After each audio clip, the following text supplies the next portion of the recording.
naik angkutan umum Mm-mm. itu sebetulnya jangan melihat kendaraan bodinya bagus. Oke. Kalau memang bodinya bagus, biasanya memang Mm-mm. laik. Oh ya, Cuma ya, tidak ya. menjamin juga, Belum tidak menjamin menjamin ya. juga kendaraan itu Oke. untuk laik jalan. Mhm, Jadi mhm. kita harus hati-hati Mhm. dan harus mengecek kondisi kendaraan tersebut sudah laik jalan atau belum. Mhm, mhm. Jadi sudah melaksanakan pengujian, Mhm. sudah melakukan ramcek atau belum. Jadi Mhm. kita harus berhati-hati demi keselamatan kita bersama. Oke.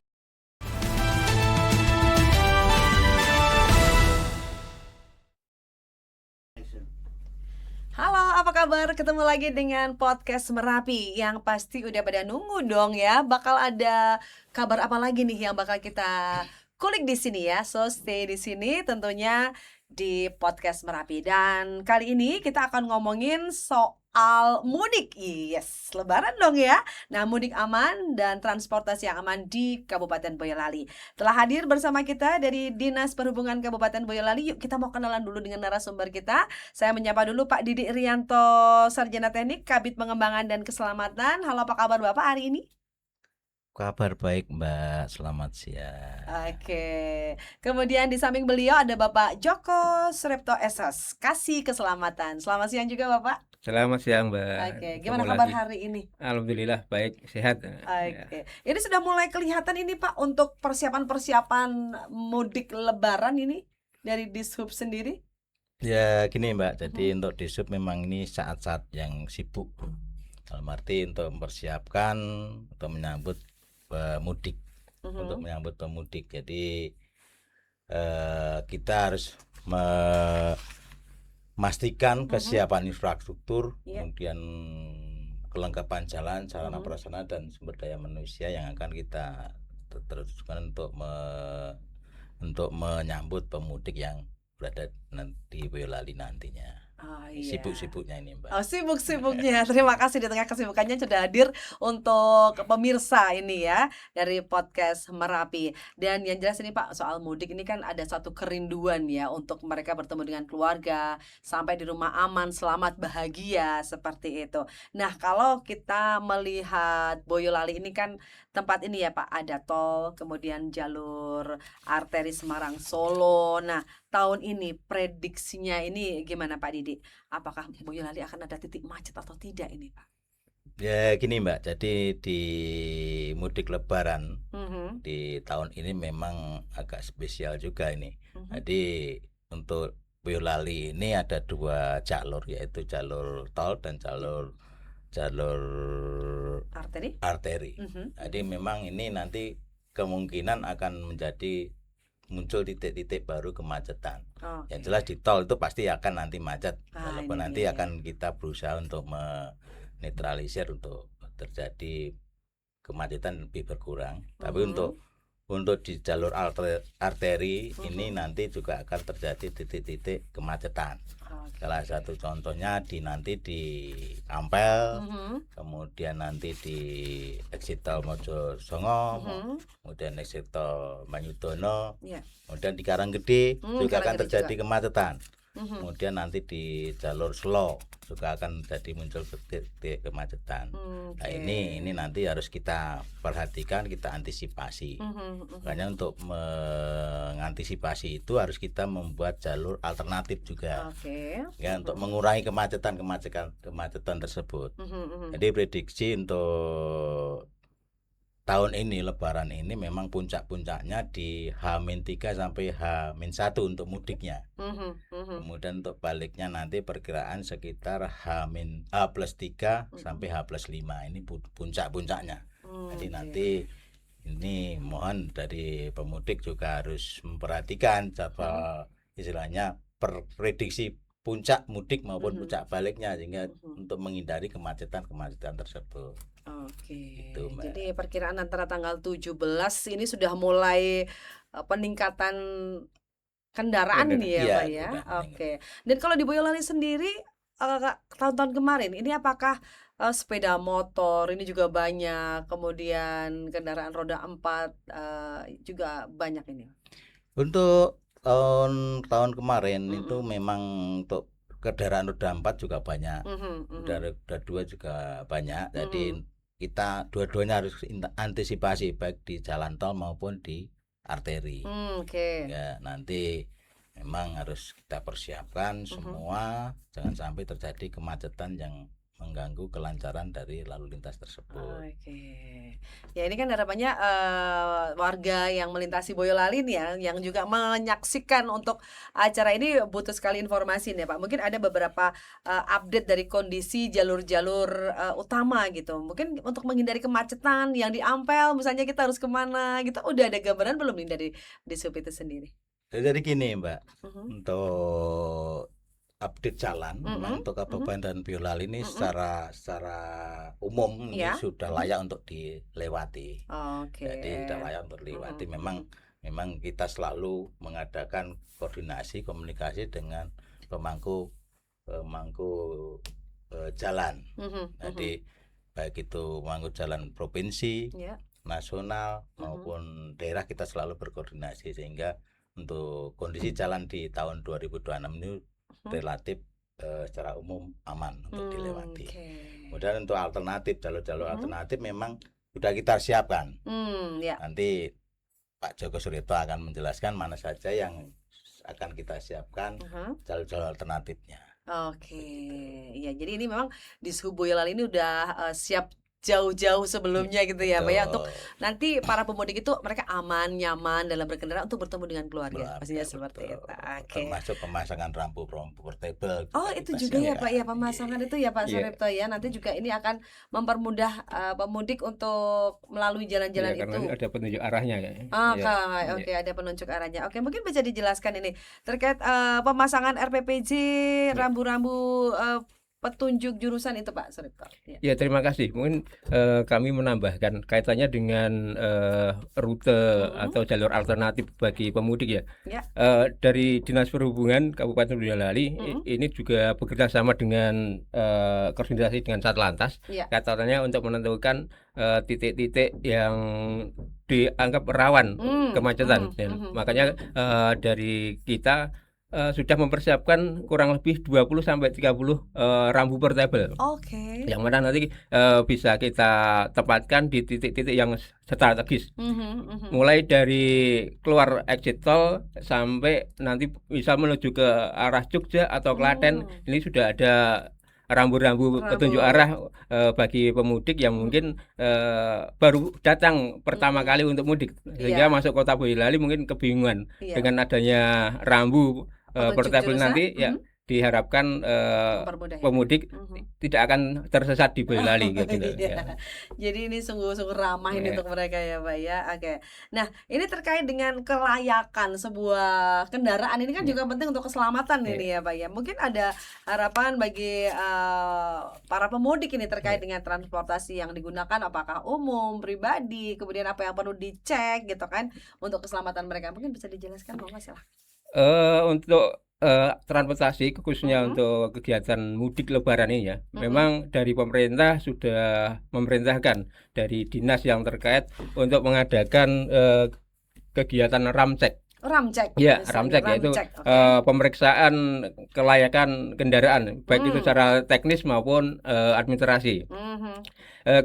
Baik itu untuk kendaraan umum maupun kendaraan pariwisata ya, terutama untuk AK, kemudian AKDP dan juga pariwisata. Adapun ramcek ini meliputi secara teknis, aspek teknis kendaraan. Ini bisa untuk sistem rem utama, itu ya, Pak, ya, penting banget. Kemudian kondisi ban, ya. Ini kaitannya dengan ketebalan ban maupun tekanan bannya. Ini harus diperiksa di dalam raktek itu. Kemudian juga ada lampu-lampu utama, kemudian ada sen, ada lampu rem. Ini semua harus aktif ya, harus bisa dalam keadaan baik. Kemudian dengan aspek keselamatan itu harus adanya apar, adanya palu. Ini untuk menjaga bila mana kendaraan itu mengalami trouble di jalan. Makanya penumpang untuk menyelamatkan diri tentunya di dalam bus atau angkutan itu Angkutan harus itu? ada perlengkapan itu ya. Oh, itu harus Makanya ada. ini yang ditekankan dalam Mhm. ramcek, Mhm, apabila mhm. kondisi kendaraan ini tidak layak, maka tidak diperbolehkan untuk jalan mengangkut penumpang ya. Oh, Gitu. ya keselamatan tadi Iya, ya Pak karena Suripto semua ya? untuk keselamatan Mhm. bersama gitu. Ya, jadi kita sudah paham betul bahwa ternyata ketika kita berkendara ini pastikan itu semuanya ya, Iya, apalagi ban tadi juga tekanannya ini penting ya Pak iya, ya, jangan sampai meledos di iya, jalan ya kayak betul kayak gitu. betul. Kemudian juga rem, lampu ini jangan sampai membingungkan pengendara yang lain maksudnya gitu ya iya, Pak ya, karena ini sangat penting untuk memberikan sinyal kepada mereka atau tanda iya, gitu iya. ya Pak ya. Oke. Nah, terkait dengan kesiapan dari personil di pos pengamanan ini apakah nanti di sub juga Boyolali kan luas nih Pak ya. Betul. Ini gimana nih membagi-baginya ini? Nah, mungkin bisa Nggih, dijelaskan nggih. oleh Matur silakan. suwun, Mbak. Iya. Jadi untuk kesiapan personil Mhm, ini mhm. Dinas Perhubungan sudah menyiapkan personil Iya. sekitar 60 personil. 60 personil yang 60 nanti akan personel. kita bagi menjadi sekitar 7 pos PAM. 7 pos Mhm. PAM yang di tahun kemarin Iya. pertama di pos Ampel, Mhm, kemudian pos Siboba, mhm. kemudian pos Induk, Iya. kemudian pos Exit Tol, Mhm, Josongo, Exit Tol Banyudono, mhm. kemudian bandara, Exit Tol Oke. bandara, Mhm. kemudian Karanggede. Nanti akan Mhm. kita siapkan personil-personil yang siap standby di 24 jam tersebut. Jadi memang titik-titik rawan itu yang kita antisipasi. Jadi kita tempatkan personil yang nanti akan kita bersinergi dengan kepolisian, TNI, kesehatan maupun dari Satpol PP. Nanti kita akan bersinergi dengan instansi terkait. Oke. Ya, Mungkin jadi itu. di pos-pos itu memang selalu ada sinergitas ya Pak ya. Ya, betul. Yang ini juga tentunya memberikan pelayanan kepada pemudik. Betul, betul, betul, Oke. Mbak. Betul. Baik, terkait dengan keamanan pemudik ini Pak ya. Kalau misalnya nih kadang-kadang kita kan mau milih angkutan yang umum ini kan, wah itu bodinya keren, yang kayak kayak gitu Pak.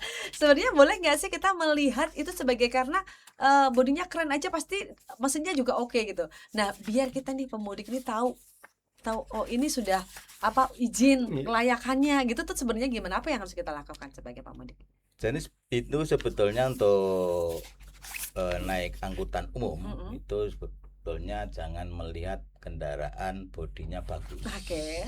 Kalau memang bodinya bagus, biasanya memang laik. Oh, Cuma iya, tidak iya. menjamin juga, Belum tidak menjamin menjamin ya. juga kendaraan Oke. itu untuk laik jalan. Mhm, Jadi mhm. kita harus hati-hati Mhm. dan harus mengecek kondisi kendaraan tersebut sudah laik jalan atau belum. Mhm, mhm. Jadi sudah melaksanakan pengujian, Mhm. sudah melakukan ramcek atau belum. Jadi kita harus berhati-hati demi keselamatan kita bersama. Oke. Jadi, jangan sampai kita naik angkutan umum Mhm. ternyata tidak laik jalan. Ini akan membahayakan diri kita sendiri maupun masyarakat pengguna jalan yang lain, Mbak. Ya ini yang perlu diperhatikan Yang perlu sebenarnya kita ya Pak perhatikan. ya. Oke. Nah Pak ini kalau biasanya kan ada program apa itu mudik gratis Mudik gratis, ya. ya. Oke, ini Iya. apakah juga di sub juga ada kerjasama dengan mungkin pihak di Jakarta atau gimana ada nggak ya untuk tahun 2026 Kalau ini? mudik gratis di 2026 Mm-mm. seperti tahun-tahun kemarin 2025 itu biasanya yang mengadakan dari Jakarta? Sekda. Sekda. Bagian Oke. perekonomian kalau tidak salah itu. Di Kita di Dinas Perhubungan membackup untuk itu. backup Iya, saja ya Pak iya. ya. Oke. Termasuk ramceknya seperti itu kita Harus dipastikan. siapkan, kita pastikan. Ya. Gitu. Oke, baik. Nah, kalau misalnya ini terkait dengan apa Pak yang namanya mudik ini pasti kan kita juga butuh tips-tips nih saudara-saudara kita lagi di sana nih mau dalam perjalanan biar aman, nyaman, ada yang lewat jalan tol, ada yang jalan arteri. Ya, kalau jalan arteri kita ada posko-posko nih. Betul. Bisa Iya, istirahat. betul. Kalau di tol berarti kita rehatnya di Rest rest area. area. Oke. Mungkin ada tips untuk para pemudik, Bang, silakan disampaikan juga ini. Jadi gini, untuk masyarakat umum terutama masyarakat Boyolali yang akan mudik ke Boyolali, ada beberapa hal yang perlu kita perhatikan sebelum kita melaksanakan mudik. Itu yang pertama, sebelum kita melaksanakan mudik kita harus cek dulu. Oke. Kita siapkan dulu baik itu kendaraan maupun yang rumah yang akan kita tinggal. Tadi semua harus bebas dari istilah sudah terkunci semua rumahnya Aman. aman, kemudian untuk listriknya juga harus aman juga, Listrik harus juga dimatikan, diperhatikan. kemudian dititipkan tetangga yang tidak mudik. Hmm. Kemudian kita harus menyiapkan kendaraan, Aduh. menyiapkan kendaraan, bahwa kendaraan tersebut betul-betul sudah siap, Mm-mm. sudah layak untuk jalan, Mhm. baik itu kendaraan roda 2 maupun roda 4. Mhm. Kita siapkan betul. Ya. Kita cek, kalau perlu kita perbaiki dulu sebelum kita mudik. Kita cek kendaraan, kalau sudah layak baru kita jalan. Jadi kita sebelum berjalan, kita sebagai umat beragama tetap berdoa. Harus itu. berdoa. Iya, betul, setuju. Kemudian dalam perjalanan kita juga harus memperhatikan rambu-rambu lalu lintas. Nah, ini Harus memperhatikan rambu-rambu lalu lintas sehingga kondisi perjalanan nanti akan aman, selamat sampai tujuan. Nah, ini yang harus kita perhatikan. Jangan sampai saudara-saudara yang akan mudik ke Boyolali ini terjadi permasalahan di jalan. Baik itu keselamatan diri pribadi, keluarga maupun kendaraannya.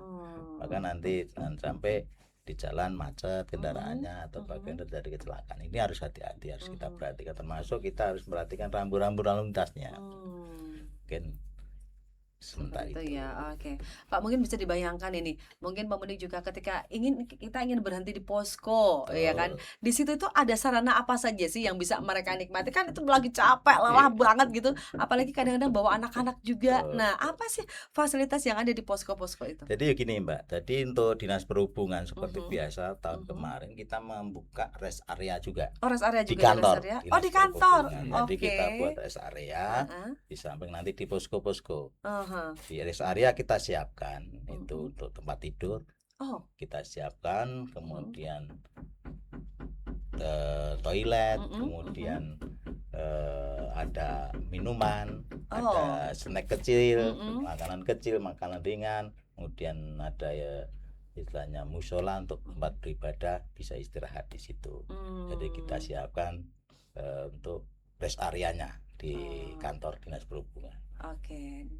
Untuk tahun ini juga ada? Kita rencanakan ada. Ada, direncanakan ada ya Pak ya. Dan bagaimana mungkin antusiasme tahun kemarin, apakah masyarakat juga sudah menggunakan sarana itu dan pasti ada aturannya dong Pak, nggak nanti mereka terlalu lama terlalu nyaman gitu kan? Mungkin ada yang datang lagi nih yang baru nih. Ada nggak misalnya berapa jam harus di sini? Enggak. Ada Untuk ya? aturan kita tidak menggunakan aturan itu. Yang penting pengguna jalan atau pemudik yang sudah nyaman untuk berangkat kembali jalan lagi, ya kita persilahkan. Jadi kita tidak memberikan waktu, tenggang waktu untuk istirahatnya berapa jam dah. Oke. Yang penting sudah siap. Sudah siap kembali, udah seger lagi. Seger lagi, silahkan. Oke, ini keren sekali ya Pak ya. Oke Pak Suripto, mungkin ini juga ada hal yang perlu disampaikan juga nih tentang kenyamanan dari kendaraan-kendaraan yang akan dipakai itu Pak. Ini gimana nih sebaiknya untuk masyarakat ini juga? Seperti apa yang kita sampaikan tadi Pak Didik ya, untuk mudik tentunya yang pertama mempersiapkan kendaraannya ya, mempersiapkan kendaraannya mungkin kita servis kendaraan sebelum kita berangkat ya, kita servis, ini jangan lupa servis kita cek oli, rem atau ban yang dan lain-lainnya, kita servis, kemudian juga kita pastikan dalam perjalanan itu nanti juga tekanan ban tadi tekanan ban harus ya benar-benar standar, jangan sampai kurang ataupun melebihi. Ini karena juga untuk kenyamanan kita di perjalanan. Dan tentunya juga dalam perjalanan kita juga harus membawa perlengkapan darurat ya, seperti mungkin dongkrak, segitiga atau apa dan lainnya, karena kita mengantisipasi bila mana kita di dalam perjalanan misalnya pecah ban atau apa, makanya harus ada bisa teratasi seketika ya, tidak terlalu lama. Dan juga tidak kalah pentingnya untuk administrasinya, jadi kelengkapan kita seperti SIM, STNK, ini yang perlu dibawa jangan sampai ketinggalan di rumah. Dan yang paling utama adalah kondisi badan kita. Wah, ini diperhatikan juga ya Pak, kalau lelah jangan memaksa. Gimana nih Pak? Kondisi badan kita harus kita dalam perjalanan jauh tentunya kita harus dalam keadaan fit ya, harus keadaan sehat, dan seyogyanya sebaiknya dalam perjalanan itu 3 sampai 4 jam kita untuk melakukan istirahat, ya, karena mungkin kita kelelahan ya, kelelahan, kecapean, nanti konsentrasi kita dalam perjalanan juga akan berkurang. Maka 3 jam atau 4 jam sebaiknya kita berhenti untuk istirahat dahulu. Ya, ya. Syukur-syukur bisa beristirahat di rest area yang sudah disediakan oleh posko-posko. Mungkin itu, Pak. Oke, ya. Baik, ini jadi sangat memberikan gambaran kepada kita, diingatkan kembali ya Pak ya, paling tidak karena kita pengen berjumpa dengan keluarga dengan selamat gitu ya. Nah, kita ngomongin soal keselamatan ini ya Pak ya. Apakah sepanjang tahun 2025 ada catatan terkait dengan beberapa angka kecelakaan atau bagaimana? Ini apakah juga menjadi pembelajaran kita untuk tahun 2026 ini meminimalkan seperti itu? Betul Mbak, jadi untuk tahun 2025 itu menjadi pengalaman yang berharga untuk menginjak ke tahun 2026. Iya. Makanya ada beberapa hal yang harus kita laksanakan terkait masalah black spot maupun trouble spot. Ini Jadi trouble spot itu adalah rawan macet. Nah, ini harus kita perhatikan. Jadi jangan sampai hal yang tidak kita inginkan terjadi. Kemudian black spot, kita treatment. Jangan sampai rawan lokasi rawan kecelakaan ini menjadi tempat untuk terjadinya kecelakaan. Harus kita treatment. Bagaimana lokasi tersebut kita kasih lampu, misalnya PJU, kemudian kita kasih marka, kemudian kita kasih rambu misalnya. Nah, ini salah satu treatment yang harus kita laksanakan untuk menghilangkan black spot tersebut. Kemudian trouble spot juga seperti itu, kita juga antisipasi. Jadi semua bisa berjalan dengan baik, aman, tidak ada kecelakaan yang mengakibatkan meninggal dunia. Kita berharap terjadi zero accident. Zero accident. Jadi itu harapan kita bersama. Jadi semua berjalan aman, selamat sampai tujuan, bisa berkumpul dengan keluarga. Ya. Ini terkait dengan pembatasan mobil-mobil besar yang masuk kota, itu tadi juga akan diterapkan pastinya ya Pak ya? Iya. Jadi mulai kapan untuk gambaran belum? Untuk gambaran belum, kita mengacu dengan kebijakan dari pemerintah pusat ya. nanti seperti apa, mana lokasi mana saja yang menjadi pembatasan di tol ataupun di jalur arteri. Ini kita masih belum menerima istilahnya dari aturannya pusat dari ya, pusat. Artinya di siap action ketika nanti pusat dari surat perintah siap gitu ya. Dan mungkin di sini juga bisa dijelaskan terkait dengan pesan-pesan yang akan disampaikan, karena kadang-kadang gini loh Pak, ini saya buru-buru pokoknya pengen segera ketemu dengan keluarga, makanya jalan terus gitu kan. Faktor buru-buru itu kan kayaknya juga nggak bagus sih ya, maksudnya baik tapi kan efeknya ya nggak baik gitu. Nah, mungkin ini bisa ada saran-saran juga. Jadi gini Mbak, keselamatan itu menjadi prioritas kita. Jadi keselamatan menjadi prioritas kita untuk melaksanakan mudik lebaran ini. Karena percuma kita mengabaikan keselamatan untuk melaksanakan mudik, karena sia-sia juga. Jadi harus kita jaga betul keselamatan ini, baik itu untuk kita, kemudian pengguna jalan yang lain, sehingga keluarga di rumah itu juga kan tenang. Gitu. Jadi memang kalau memang kondisi capek ya harus istirahat. Harus istirahat. Jadi nanti memang itu harus perhatikan juga masalah keselamatan. Betul-betul keselamatan ini harus kita jaga. Kadang-kadang yang di rumah itu juga nggak usah tanya-tanya terus ya Pak, udah sampai mana itu kan panik kan kitanya ya. Itu butuh dukungan banget ya dari keluarga yang menunggu ya, karena mereka sedang dalam perjalanan biar konsentrasi gitu. Oke Pak, terkait dengan pelayanan di sub ini nanti apakah juga terbatas jam kerja atau 24 jam ini? Untuk pelayanan di sub kita rencanakan di tahun 2006 ini 24 jam. Nanti kita tetap pakai shift. Ada shift. Ada shift. Kalau 24 jam kasihan jika kita melayani pemudik tapi kondisi badan kita tidak siap. Itu juga nanti akan berakibat tidak baik. Makanya kita buat shift. Karena nanti kita buat 3 shift sehingga bisa tercover menjadi 24 jam itu untuk pelayanan pemudik. Jadi kita Dinas Perhubungan harus siap. Oke, harus siap. Oke. Terkait dengan 24 jam ini nanti kan tidak apakah ada jalan misalnya kayak ini harus ketika di tengah kota padat harus dialihkan ke Lingkar Utara gitu, kemungkinan kayak gitu tuh ada nggak sih? Kemungkinan sekali. Kemungkinan sekali. Makanya jalur-jalur alternatif ini harus kita siapkan. Oh, Nah, iya, fungsinya iya. untuk itu. Ketika Terjadi kemacetan lalu lintas, maka kita harus mengurai kemacetan itu menjadi lancar. Fungsinya jalur-jalur alternatif tersebut. Sehingga ini di sini macet, maka di sana harus kita alihkan. Jalur kemana? Itu fungsinya jalur-jalur alternatif. Oke. Ya, apakah nanti jalur alternatif itu bisa diakses juga, Pak? Kalau misalnya ini biasanya kan ini kita jalur mana ini kedepannya nanti apakah juga akan seperti itu bisa diakses melalui map atau gimana? Kedepannya akan kita bisa akses. Jadi masyarakat akan tahu di samping ada rambu-rambu RPPJ, baik itu RPPJ maupun rambu portable, yang mana itu jalur alternatif kemana, kita nanti akan kita update untuk itu.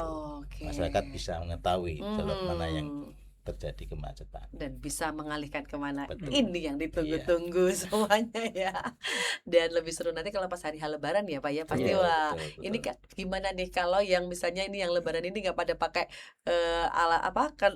kendaraan yang lengkap, ini kan juga bahaya ya Pak ya, kadang-kadang menyepelekan nggak pakai helm lah kemana-mana itu ya. Betul. Ya, ini mungkin menjadi hal yang perlu diperhatikan. Sebagai closing statement Pak, mungkin ini memberikan arahan kepada masyarakat Boyolali dan keluarga-keluarganya yang sedang persiapan untuk mudik dan melewati Jalan Solo Semarang, terutama melewati Boyolali. Oke, silakan Pak Didi. Jadi untuk saudara-saudara kita pemudik yang mau ke Boyolali, mohon tetap menjaga kesehatan, terutama juga menjaga keselamatan. Ini penting sekali. Sekali lagi saya sampaikan, keselamatan ini penting. Jadi menjadi hal yang utama yang harus kita perjuangkan, harus kita laksanakan. Biar sampai nanti pemudik itu bisa bermudik ria dengan bahagia, itu dengan harapannya. selamat, bisa berkumpul dengan keluarga. Ini harapan kita. Jadi pemudik juga bahagia, kita sebagai petugas juga bahagia, bisa melayani dengan baik. Ini jadi mudah-mudahan untuk saudara-saudara kita pemudik bisa melaksanakan ini semua. Selamat berangkat selamat, berjalan selamat, sampai rumah selamat, berkumpul dengan keluarga dengan bahagia. Berlebaran ya. Obrolan yang singkat tapi ini mempunyai Pak, informasi yang keren buat pemirsa Merapi, podcast Merapi ya.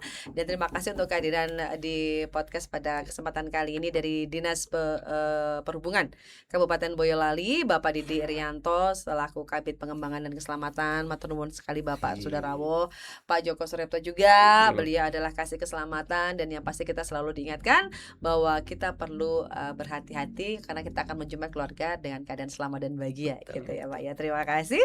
Dan cukup sekian untuk podcast Merapi pada kesempatan kali ini. Dan memang mudik bukan sekedar tradisi tahunan, tapi sebuah momentum berharga untuk melepas rindu dengan keluarga, dengan sanak keluarga di kampung halaman. Dan pastinya banyak yang mudik ini menemui suatu keluarga yang menjadi akar dari siapa sih asal-usul kita. Nah, keadaan selamat bahagia itulah yang kita nantikan. Terima kasih dan sampai ketemu lagi. Semoga informasi ini bermanfaat untuk Anda di podcast Merapi. Sampai jumpa.